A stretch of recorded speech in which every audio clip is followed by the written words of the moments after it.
#disability2, Rachel and Courtney from Rooted in Rights. Hi, my name is Rachel Miyazaki. My name is Courtney Cole. And today we want to talk about a topic that isn't talked about enough, which is the impact of sexual abuse on the disability community. The Me Too movement was started in 2006 by Tarana Burke. It sparked a national conversation which led to survivors speaking out. Photos of crowds marching, handmade signs with hashtags #MeToo and Time's Up. What you may not know is that people with disabilities are twice as likely to face sexual abuse as their non-disabled peers. Disability advocates from all over the world are starting to speak out about the need for disability to be included in the larger Me Too movement. Alice Wong from the Disability Visibility Project approached us and wanted to really start a discussion about how this issue affects people with disabilities. This collaboration culminated in a Twitter chat that happened on February 21st, 2018. Alice Wong in conversation with Rachel and Courtney via video chat. My name is Alice Wong. I'm the founder and director of the Disability Visibility Project. When I first saw the Me Too movement come out, especially on Twitter, it was really exciting. It kind of gave permission for a lot of people publicly for the first time to tell their stories. There wasn't the same kind of floodgates opening in terms of stories from the disability community. Emily Ladow tweets, Me Too and Time's Up have been inclusive of disability only at surface level. Disability is often a word added among a list of marginalized identities that a movement claims to represent, but substantive dialogue and allyship are missing. By Lissa Thompson from Rooted in Rights in conversation with Rachel and Courtney via video chat.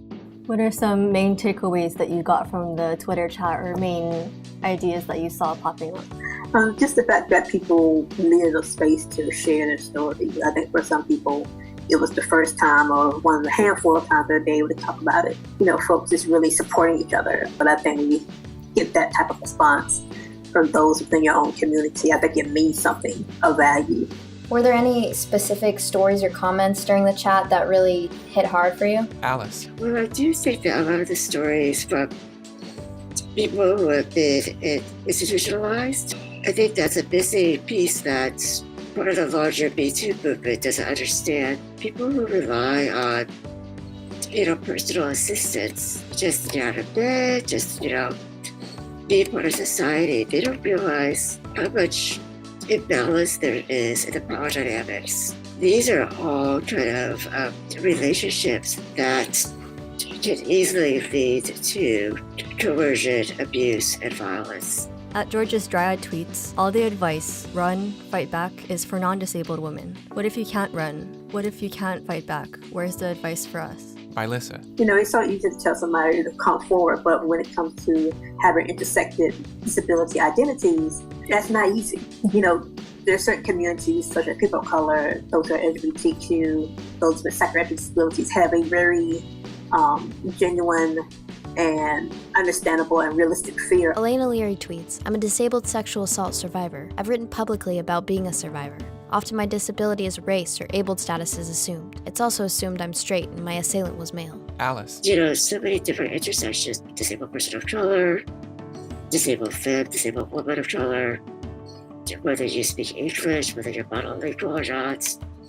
These are all huge factors in terms of not only just being taken seriously, but also being believed. And the purpose of all these stories is to really motivate us and politicize us and to activate us and to get us passionate, to get us to care about one another and also to think about the work ahead. We all have the power to do something. And I do think stories are that spark. Courtney. Whether someone identifies themselves when they tell their story or tells it anonymously, for the rest of the community, it shows that we exist, we're out there, and we're experiencing this abuse too. Rachel. For anyone thinking that, there are already so many stories out there, my story won't make a difference, you can't tell your story enough. Even if 100 other women say Me Too, your Me Too will still be valid and still be just as important. If you want to share your story, there are a few ways you can do that. On social media, you can share your story at Rooted in Rights and use the hashtag disability2.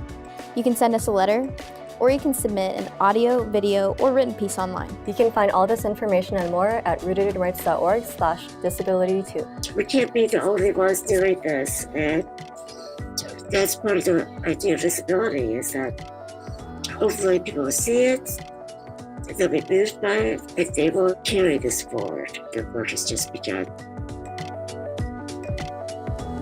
Share this video.